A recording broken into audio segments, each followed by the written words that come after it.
जळगाव महानगरपालिकेच्या महापौर पदासाठी भारतीय जनता पार्टीकडून दीपमाला काळे यांची बिनविरोध निवड जाहीर करण्यात आली असून तर शिवसेना शिंदे गटाकडून मनोज चौधरी यांची बिनविरोध निवड जाहीर करण्यात आली आहे।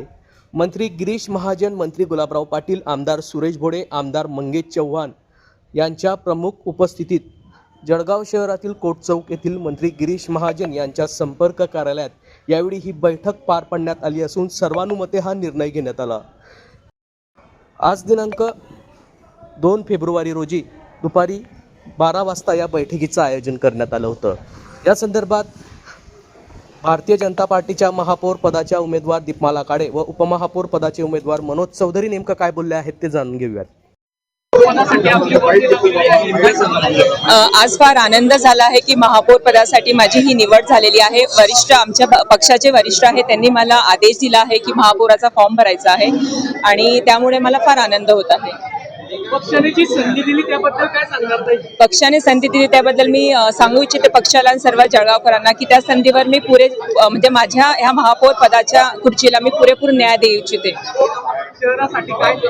शहरासाठी आम्ही सर्व एक टीम मिळून काम करणारा, महायुतीचे जितके नगरसेवक आहे, भाजपाचे जितके नगरसेवक आहे, एक टीम बनून आम्ही सर्व काम करणार आहोत आणि जळगावकरांसाठी काहीतरी एक नवीन म्हणजे उपक्रम राबवून म्हणजे विकास हे करवणार आहोत। अनेक वर्ष ज्येष्ठ नगरसेवक होता, कामाची पावती भेटली का आज? हो नक्की दादा, असं आनंद होतोय की आज त्याची पावती मिळाली। ते विश्वास होताच आमच्या आमदारांवर आणि खासदारांवर आणि गिरीश भाऊ यांच्या सर्व नेत्यांवर माझा विश्वास होता की पावती ही मिळणारच आहे, त्यामुळे सर्वांचे मी आभारी आहे।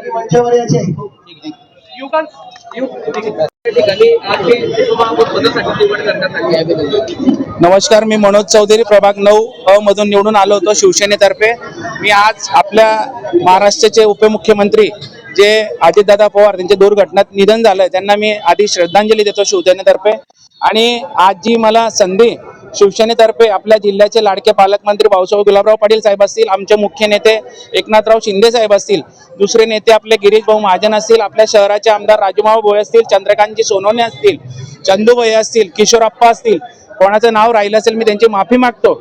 आणि निश्चितच जळगाव शहरात आपण आपल्या खासदार स्मिताताई वाघ असतील, आपल्या रक्षाताई खडसे असतील, तर निश्चितच त्यांनी आम्हाला, मी असेल, आपल्या वहिनी असतील, की आम्हाला निश्चित न्याय द्यायचं काम 100% भाजप असेल, सेना असेल, युती महायुतीने आम्हाला आशीर्वाद दिलेला आहे। आणि निश्चितच आपल्या जेवढे आमचे 70 नगरसेवक त्यांचे निश्चित आम्ही दोघी जण आभार मानतो की त्यांच्यामुळे आम्ही आज या पदावर म्हणजे निवडून आलो आहे। म्हणजे निवडून आणि अजून घोषित व्हायचं बाकी आहे, पण निश्चित आम्हाला संधी दिली पक्षाने, तर मी सगळ्यांचे आभार मानतो। आणि सगळ्यात मोठे जळगाव शहराचे जेवढी मायबाप जनता असेल त्यांनी निश्चित तो आशीर्वाद आम्हाला निवडून आणण्यासाठी दिला होता, निश्चित त्यांचे सर्वात जास्त आभार त्यांचे आणि माझे मित्र परिवाराचे मानतो। जय हिंद, जय महाराष्ट्र।